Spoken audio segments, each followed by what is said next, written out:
আসসালামু আলাইকুম। 1971 সালের ভারত পাকিস্তান বালযুদ্ধ, যে বালযুদ্ধকে নিয়ে আজকে আবার দেশটাকে দুই ভাগে বিভক্ত করার চেষ্টা চলছে। তো 71-এর বালযুদ্ধে আসলে কতজন মানুষ মারা গিয়েছিল, কতজন নারীকে ধর্ষণ করা হয়েছে, তারপরে কতজন মুক্তিযুদ্ধে অংশ নিয়েছিল, এটা নিয়ে তো একটা বের করা দরকার, তাই না? এই যুদ্ধ নিয়ে এত আবেগ, এত কিছু বাংলাদেশের মানুষের, তাহলে আপনারা এটা আমাদেরকে জানাবেন না যে আসলে মানুষ কতজন মারা গিয়েছে, কি হয়েছে, কি, এটা তো জানা দরকার। তো বাংলা এডিশনের ক্রাইম এডিশন থেকে গত 3 মাস মতো আগে আমি বললাম যে এটা নিয়ে আমরা একটা করি, জরিপ করি, সারা দেশে ঘুরে ঘুরে তারপরে করি। তো আমরা তো ছোটোবেলা থেকে শুনে আসছি যে 2 লাখ মা বোনের ইজ্জতের বিনিময়ে তারপরে বাংলাদেশ নাকি স্বাধীন হয়েছে। এবং আমি 2012 সালের আগ পর্যন্ত আমি কিন্তু হাফ চেতনাধারী ছিলাম। আমি বিশ্বাস করতাম আসলে পাকিস্তানির এতগুলি মানুষের, সেই যে ছোটোবেলা থেকে দেখেছেন না, এই যে সিনেমার মধ্যে দেখানো হয়তো নিজের সন্তানকে আপনার বাইরে বের করে দিয়ে মুক্তিযোদ্ধাকে ওনার সেটার ভিতরে ওর খেতার ভিতরে ঢুকায় দিয়ে তারপরে বাঁচিয়ে রেখেছে। ওই সিনেমা দেখেছেন না, কি যেন হাঙর নদীর গ্রেনেড না কি যেন সিনেমার নাম। এসব সিনেমা নাটক দেখায়া আর দাড়িওয়ালা লোকজনরে বানানো হয়েছে আপনার রাজাকার। এটা বানায়ে তারপরে সারা দেশের মানুষকে ব্যাপক এক উত্তেজনার মধ্যে ঢুকিয়ে দেওয়া হয়েছিল। তো 12 সালের পর থেকে আমি মূলত মুসলমান হই। আমার ধর্মের প্রতি, ইসলামের প্রতি, বাংলাদেশে আসলে মুসলমানদেরকে নিয়ে তারপরে কি ষড়যন্ত্র, ভারতের ব্যাপারে আমি কিন্তু এই অনেক হিন্দি সিনেমা দেখেছি, হিন্দি গান, এখনও ওদের নিয়ে বিনোদন, এটা তো বিনোদনের জন্য দেখা, এখনও সত্যি কথা হিন্দি গান শুনি। তো এখন এই যে আপনি এগুলি যে আপনি করলেন, 71-এর যে যুদ্ধ নিয়ে আমাদেরকে যা যা দেখাইলেন, আমরা এক ব্যাপক এক উত্তেজনাশীল চেতনাধারী এক জাতিতে পরিণত হইলাম।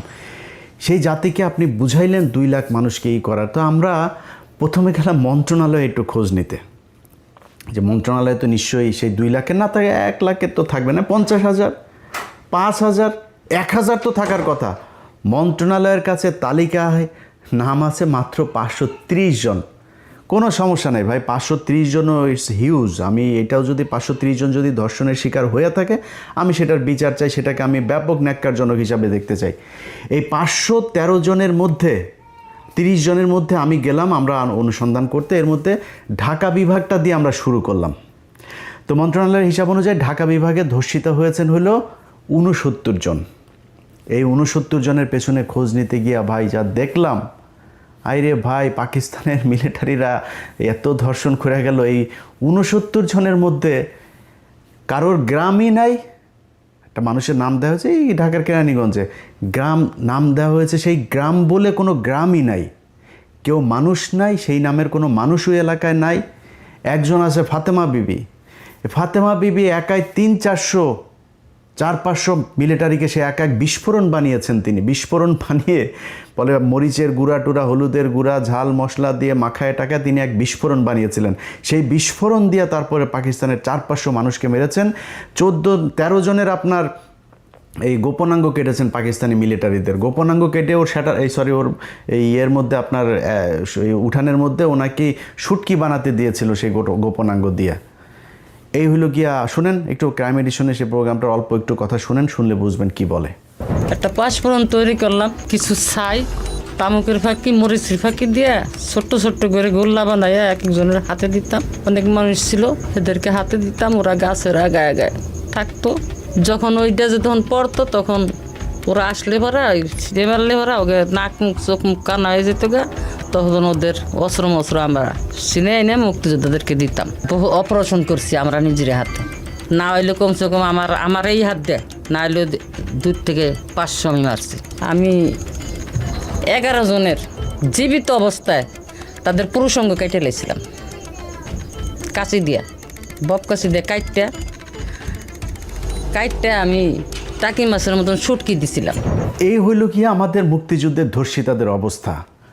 530 জনের মধ্যে একজনকেও, পুরো ঢাকা বিভাগে আমরা একজনের খুঁজে পাইনি যেটা বাস্তবিক পক্ষে বাস্তবিক অর্থে কেউ ধর্ষিত হয়েছে এই প্রমাণ দিতে পারে। নানান ধরনের গল্প, এই করেছে ওই করেছে, 3টা কোশ্চেন করলে এরপরে ঘুরপেচ খাওয়া যায়। কয় আমার 4-5টা ভাইকে, আপনার 4 ভাই আর 1 বোনকে মারা হয়েছে। 71 সালে। সেই 4 ভাইয়ের নাম বলতে বললে সে একবার এক এক ভাইদের নাম বলে। আবার পেটের বাচ্চা মারা গিয়েছে, বাচ্চার বয়স কত ছিল? পাশের থেকে আরেকজন বলে আপনার তো বাচ্চা টাচ্চা ছিল না, কয় পেটের ভেতরে শহীদ হয়েছেন। শুনেন একটু কি বলে। ফরিদ, আরেক ভাইয়ের নাম ছিল দরবেশ, আরেক ভাইয়ের নাম ছিল মনসুর আলী, আরেক ভাইয়ের নাম ছিল নূর মোহাম্মদ, আমার বোনের নাম ছিল নাজমা।